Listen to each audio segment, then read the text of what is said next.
What's up, you guys, and welcome back to another Reddit reading video. Let's go ahead and jump into the stories.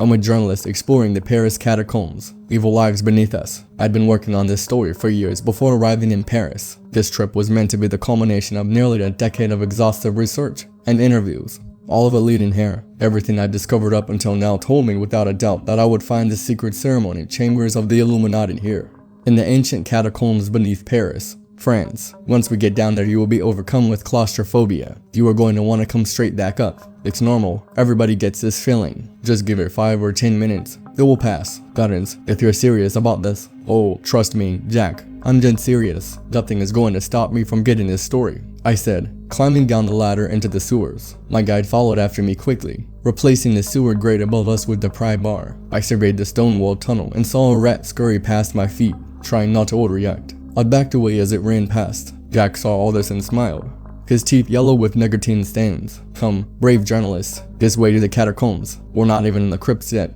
If you're already dead and scared, maybe this journal isn't for you. Taking a moment to tuck my pants into my socks, I stood up straight and looked him in the eye. Show me the way. Zach, I'm right behind you. He began to lead me deeper into the underground, his flashlight beam bouncing up and down with his strides. After traversing dozens of tunnels leading to a winding staircase, this staircase descended to lower and lower levels, going down for what felt like miles. After a while, the stairs ended and we were walking down long limestone corridors again. The stone tunnels became narrower, the ceilings lower, creating a sense of claustrophobic unease, which was difficult to shake. The stones which made up the walls and floor were beginning to look ancient and crumbling in places, and I wondered momentarily how common it was for the ceilings to cave in. Even worse, the next level was half flooded, and we waded through water up to our knees to get to the other end of these long, black corridors. My flashlight flickered once or twice as it got wet unexpectedly, and I was plunged into complete darkness. I shook it hard and banged it with my palm to get it going again. The light beam came on again, and I breathed a sigh of relief. Another winding staircase brought us down even lower yet, and we began to finally see the first traces of bones. They lined the sides of one hallway, like a decorative fringe made of human remains. The bones and skulls started to appear occasionally on the walls, ceilings, and floors, becoming more common as we descended lower and lower into the crypts. At first they acted as decoration, but soon they were the predominant building material. Femurs and skulls making up the walls around us. 6 million dead Parisians are said to be buried down here. Did you know this? Jack asked in his heavy accent. Yes, I stumbled across that number quite a few times during my research. They brought it here from all around to be buried. The dead outnumbered the citizens of Paris 10 to 1 at that time. Can you imagine the wagons of dead being carted into the city by the ton? The smell, all a product of the Black Plague, the Great Death, and, of course, other causes. We came to a small room that had walls made of bones. It reminded me of a jail for some reason.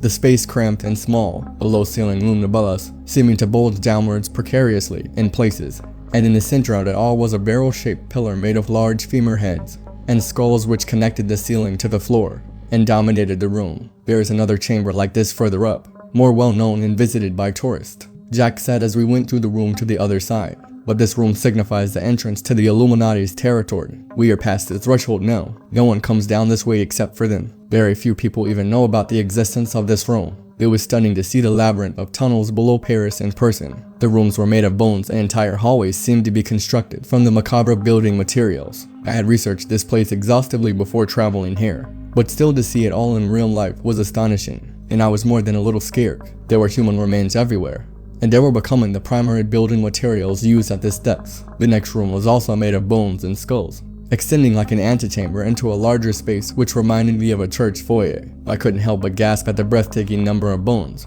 arranged in perfect formations, not one piece slipping or falling away over the centuries. Rats were growing more common now, as were mice, roaches, bats, and bugs of all kinds. I brushed the spider out of my hair and hurried to catch up to my guide, seeing I was falling behind. How did I keep people out of this section? I asked Jack, genuinely curious. It seemed like we just walked right in with no problem. 200 miles of tunnels make up this labyrinth, and that is all it takes to keep people out. No one wants to get lost down here, so they just avoid certain sections known to be dangerous. The places where people are known to disappear. I gulped, my throat dry and no saliva left to swallow. I knew it was dangerous coming down here, but maybe that wasn't over my head. Still, Jack was a professional. You've been down here before, right? Of course, Jack said, continuing a march. Many times. He was picking up speed and I was tired, finding it harder and harder to keep up. "Hey, can you slow down? I'm running out of steam here." But he didn't slow down. In fact, he kept moving faster down the corridor, the distance between us growing larger and larger. "Jack, hey, button, hold up, stop," I yelled, my voice echoing loudly in the tunnel. Suddenly, I tripped over a raised stone in the middle of the corridor, falling hard on the ground. My wrists fluttered with pain as they braced my fall. My palms rolled rash from scraping the ground on impact. But the worst pain was in my ankle. It felt as if I'd rolled it. I looked around for Jack, my eyes searching for him in the dim light. But Jack was gone. I stood up gingerly, trying to put pressure on the ankle I had just injured. Immediately, I felt an agonizing pain like a jolt of lightning running up from the bottom of my foot as I set my weight upon it. I collapsed back down onto the cold stone floor, sweating despite the cool temperature underground, calling out loudly for Jack again. I screamed until my throat was hoarse, but he did not come back. "It's okay," I told myself. "Just turn around and walk back the way you came. Simple, easy does it." Standing up, this time supporting my weight with my hand against the wall, I managed to rise to my feet, or should I say, foot, whatever was wrong with my left leg. It would require a doctor and x-rays, and that meant getting out of this place as quickly as possible. Hopping on one foot, clearly, Jack was not in his right mind. I decided, hobbling in the direction I'd come from, who would do something like this. I'd paid him to be my guide through these dangerous tunnels, and he'd brought me down here and abandoned this. He'd left me for dead. The catacombs were no joke in that regard. Many people had become lost and died down here over the centuries, and their gravestones dotted the tunnels. I wanted to punch Jack in the face. Didn't he realize this could mean my death? Of course he realizes that. He left you down here on purpose. Now you're going to remain down here until you run out of food and water. You'll be roaming these tunnels until you collapse from exhaustion. These thoughts were not helpful, so I tried to put them out of my mind. It was difficult to do, considering the labyrinth I'd found myself in without a guide was constructed of bones. A constant, grim reminder of my likely fate. There were a few intersections leading back towards the room with the giant pillar made of bones. I figured I could navigate these by memory easily enough, and then could use that room as a checkpoint of sorts. But, much to my surprise, I made the turns by memory, and did not find myself back at the room I was remembering with the large pillar at its center. Instead, I found myself at another intersection with two identical branches leading left or right. My heart was pounding faster and faster as I thought about this, guessing that I misjudged the number of turns. I decided to go right, but at the end of that long tunnel I found another intersection. "No, this isn't it," I said aloud, second guessing every decision I'd made. I hobbled back to the last intersection and went the other way instead, but I only found another identical fork. Oh no, this isn't good. Every wrong turn was exhausting me, taking the last bits of my energy, and I had barely anything left now. I pulled out my phone, hoping there would be some shred of signal. But of course there was nothing. The maps I had downloaded onto the device only showed the well-known levels above, so they were of no use. This section was uncharted. Hence why I'd hired Jack. "This way," I heard a voice whispering softly from down the long tunnel. "Oh, thank God, Jack, is that you? This way," the voice repeated, sounding like a snake hissing. I took a tentative step in that direction, wincing as I forgot momentarily about my injured leg. "Jack, follow me," I did as the voice directed, not seeing the source of it. The whole situation was creeping me out.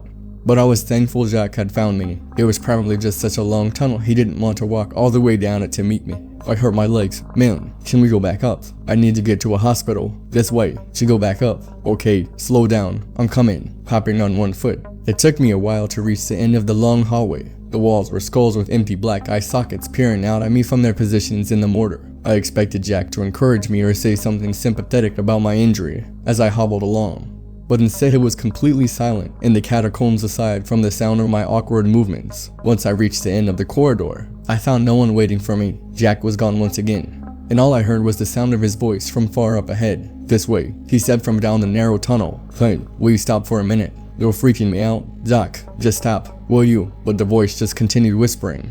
The sound of it fading off as if walking away. I couldn't make out the words, but the idea of being left completely alone down here terrified me, and I hurried after him, ignoring the pain in my leg with each limping step forward. "Slow down. I'm right behind you. Can you just wait a second? Stop. Wait. Jack, ARRET." My French was limited, but I knew the word stop at least. It didn't seem to have much impact on Jack, though, as he continued moving away from me. The sounds of his muffled footsteps grew quieter as he disappeared down another long tunnel. The flashlight in my hand went dark yet again, plunging me into total pitch blackness. I banged on the bottom of it with my palm, trying to shake the batteries back to life, but it remained dark. I slapped the flashlight once more, as hard as I could, my palm flaring with sharp pain. It flickered on reluctantly, looking dimmer than before. and I breathed a sigh of relief. My eyes scanned the walls as I shuffled past thousands of pieces of human remains. This hallway ended in a room with 3 entrances. I didn't recognize it at all, and realized that despite my efforts to leave, I was only being led deeper and deeper into the catacombs. Jack wasn't showing me the way out. He was leading me further in. I looked at the stone walls which made up this chamber. Instead of bone, it was made of more traditional materials, but that didn't make this space any less creepy. For one thing, every inch of wall space was covered with scratches, shallow marks where someone or something had attacked the stone walls, trying to claw their way out, as if they had been trapped in this room. An unsettling feeling came over me and I spun around with the sensation that someone was now standing just behind me. Someone looming and tall, with bad intentions. But when I looked, I saw there was nobody there. The room was empty except for me. Even Jack's whispering voice was gone now, and I was beyond freaked out. Suddenly, I remembered the stories I had heard of the whispering walls of the catacombs. Supposedly, the restless spirits which haunted the place would lure you deeper and deeper, causing you to become disoriented and confused. The old legend said never to come down to this place after midnight, as that was when the spirits began to speak. That was when I heard the singing start. It was a low, chanting, humming sort of song, like you'd hear monks singing in a cathedral, but it was darker somehow, more unsettling and unfamiliar than that. There were words I couldn't make out, the sound of them drawn out and ranging in pitch from very low to very high at times. It sounded alien and wrong to my ears, but it meant there were people down here, even if they were Satanists or cultists or whatever. There were people up ahead. I began to hobble along, traveling down the corridor and moving in the direction where I heard the voices coming from. They grew louder as I drew closer, and I tried to make out the words, whatever language the song was in. It wasn't English. It didn't sound like French or German either, nor did it sound like Spanish or Latin or any other language I had heard. The closer I got to the chanting voices, the more terrified I became. The voices sounded cold and inhuman, their song filled with a strange power which reverberated and echoed throughout the catacombs, as if they were calling forth something from deep beneath the earth which was meant to remain locked away and hidden forever. It occurred to me for the first time since Jacques had abandoned me that I had come down here to find the ancient ceremony chambers of the Illuminati. Amidst the adrenaline rush of my injury and becoming lost in the maze of limestone and bone, I had forgotten all about it. But as I turned the next corner, I came face to face with what I had come down here to find. A large chamber the size of a church sanctuary had been dug out in this section. The walls were made of skulls and bones, as were the candle-lit chandeliers hanging from the high ceilings above. There were more than a dozen people in long, brown hooded robes, their faces shrouded in darkness. Symbols of pyramids with eyes at their center could be glimpsed decorating the walls, and were stitched on crimson red banners, which hung from the arches. This was it, the secret ceremonial chambers of the Illuminati, the place where they held their most sacred rituals. And of course, I had chosen a night to come when they were performing a ceremony. Good for fact-finding, not so good for my safety. I ducked back behind the wall again, scared of being seen by the robed figures. At least I could follow them out of here, I thought to myself, once they were finished whatever they were doing down here. And in the meantime I could take notes, in order to write the most expansive and detailed article ever, covering the real workings of the Illuminati. I was sure to get a Pulitzer for this. Listening closely, I took notes on my phone and watched as the ceremony proceeded. The slight glare of my screen made my eyes blind to the darkness in my peripheral vision, or else I might have seen the people sneaking up on me, or felt their presence more quickly. But instead I spun around just as they were closing in on me, and 2 large, strong men in brown robes were grabbing me, holding me so tightly I could barely breathe. Jack was suddenly there in front of me, reaching out towards my face.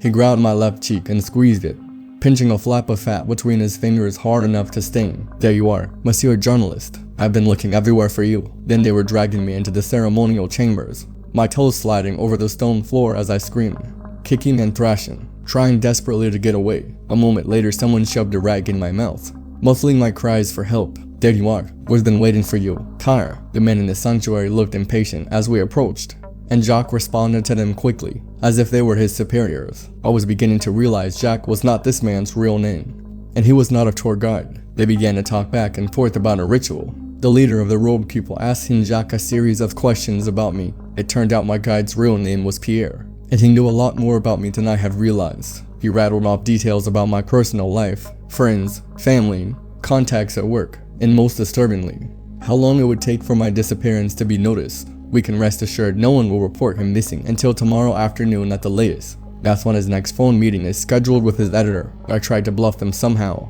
but the rag in my mouth prevented me from speaking any lies. And what Pierre was telling them was essentially true. Somehow he had managed to access my email and was privy to all of my communications. "Can you send a message to delay the meetup?" Buy us a bit more time. I can try. I'll send something tomorrow saying that he isn't feeling well, or that he's tired and needs to rest. It should give us a few more hours at least. Maybe another full day. Then there will be many questions for me to answer. There always are. But that's why we pay you so well. Good work, Pierre, the man said, handing my guy a thick manila envelopes. Your service is always appreciated. Merci, he replied, bowing his head. Then turning to leave, and one more thing. Pierre, you just put the fear of God into him. Didn't you? But ancient ones prefer the taste of terror in their meals. Always, Monsieur, I always make sure they are brought to you with the fear. And trust me, this one is full of it. For once, Pierre didn't lie. I have been terrified since stepping foot down in this cursed place. And since he left me to die in that dark corridor, I'd been on the verge of a full-blown panic attack, looking around at the bones all around me, making up the walls, sconces, pillars, and ceilings of this room. I realized I would soon be added to this collection, just another stack of bones for the ever-growing pile. I thought of the bustling city above us, living in blissful ignorance of this terrifying place below the ground. I pictured the cafes, restaurants, even fast food places above us. Strange things occur to us when we're about to die. And at that moment I pictured Ronald McDonald, dressed as death in a long black robe, the hood shrouding his face in darkness. He was holding a sickle and an hourglass, staring at me as I was dragged past him, down another set of stairs leading down. Different Teffer, welcome to the Catacombs, he was saying as he marched behind me, home of the world-famous Big Stack. Over 6 million satisfied customers, and counted. For a long time I was forced to walk downwards, a narrow, spiraling staircase taking us into the depths beneath Paris. After a while, my captors got fed up with my cries of pain, and slow movements as I stumbled on my injured leg. And the big men around me picked me up like a child, and carried me. It seemed like we were walking for hours, as the temperature grew cooler at first, and then much, much hotter. When we finally reached the bottom of the staircase, I saw we were in a place which resembled images of hell I'd seen, depicted by artists over the centuries. It was a massive cavern made of reddish stone, the ceiling high above us dotted with stalactites. A large chasm stretched across the center of the chamber, dividing it in half. Flames licked up from this trench, and the heat of these fires could be felt from where we stood, 100 yards away or more. There's the ritual chasm, said one of the men holding on to me. You wanted to see the ceremonies up close, right? Well, you're gonna get to see everything up close and personal now. Get your camcorder ready. Mr. Journalist. We got to the edge of the fiery chasm, and I looked down, terrified as the ground shook constantly beneath my feet. All around us were pits and holes in the rock from which flames rose up. Higher and higher by the second, I could hear chanting voices far down below us, singing inhumanly, in languages that were evil sounding and terrible. It hurt my ears just to listen to these sounds, and I struggled to break free. But the men holding me were strong, and pushed me closer and closer to the precipice. I looked down to see huge, monstrous forms moving down below. There was not just one, but several Goliath beasts, the size of cities by the looks of them. As they moved around, their footsteps shook the ground, causing me to tip off balance and nearly fall into the chasm. My captors let go and I started to plunge downwards. I could hear the chanting, sick voices of demons growing louder in my ears for a second as the above world slipped away. But then someone grabbed my wrist and pulled me up in one quick, strong motion. I was speechless, my legs shaking, my injury completely forgotten in the adrenaline of the moment, as I stared at Pierre's face in front of me. The man who had led me down here as Jack, the fake catacomb tour guide, had just saved me from certain death. If not for him, I would have fallen hundreds of feet into darkness and flame, screaming the whole way down, only to be snapped up by the jaws of some massive subterranean creature. I can't watch you do this to another innocent person, Pierre said to the men, pulling a pistol from his belt. Now get down on your knees and face that way. Do it. Now, the men got down on their knees, facing the fiery chasm. Without a moment's hesitation, Pierre shot each one of them in the back, one by one. They fell face first down into the pit of flames. A few moments later, the sounds of screaming could be heard distantly below. The ones who were still alive would not stay that way for long. What the hell? Man, I managed to say, get into my fruit. I guess I should be thanking you for saving my life. But, damn, how many people had you brought down here to be sacrificed by them? Pierre looked at his fate, his face red with shame. Too many, but there is a reason for it. They must be appeased every so often, or the consequences for humanity would be dire. Come on, let's get out of here. I will pay for my crimes. Trust me, and much sooner than you might think. He put his arm around me and helped me up the winding staircase leading away from that dark, terrifying place. Pierre led me back out slowly, letting me take my time on my wounded leg, until the Illuminati picked up our trail and gave chase again. I was forced to run on my wounded leg, but Pierre knew the tunnels well enough to lose them. Traversing down each dark and twisted tunnel, we made our way up to the spiral staircase and eventually to the top. You can find your way out from here, Pierre said, looking me in the eye for a moment before turning back and walking away. Head up that corridor until you find the ladder, and then run until you have nothing left inside of you. Run until you are back in America. But you're a journalist. What are you going to do, Pierre? I asked him, his form disappearing into the shadows of the tunnels. Isn't it obvious? He said, laughing mirthlessly. I'm going to join the dead. 6 million served, I thought. Limping towards the ladder, I began to climb up towards the sewer grate, lifting it with all of my effort. Looking out at the street, I saw it was morning, and we had been down there all night. A local saw me and came over. Speaking rapidly in French, I tried to explain that I only spoke English. CNS pass on problem, he said, thinking for a moment, then continuing in English. Are you alright? Did you become lost in the catacombs? Yes, I said, slightly shocked. How did you know? He pulled back his jacket to reveal a pistol, and a belt buckle emblazoned with a silver triangle. And I added center. Easy, what's your journalist? He said, we see out and read them up. Now, get back down the fucking ladder. I was so shocked that I froze momentarily, before remembering the dark depths of the tunnels, and the horrible things which lay waiting to devour me beneath the lowest levels of the catacombs. That thought broke me from my paralysis, and I ran. His gun firing at me from behind. I heard a bullet zip past my ear, and felt the hot sting of it burn my earlobe. I ran as fast as I could from him, losing him in an alley. There were several others behind him, and I breathed a sigh of relief when they ran past as well. They've been gone for a while now, but I'm still terrified to move. I know they will be back. I know if I leave this dark hidden place, they will find me. The Illuminati are everywhere. It's only a matter of time before they capture me again, but they sure as hell won't take me alive.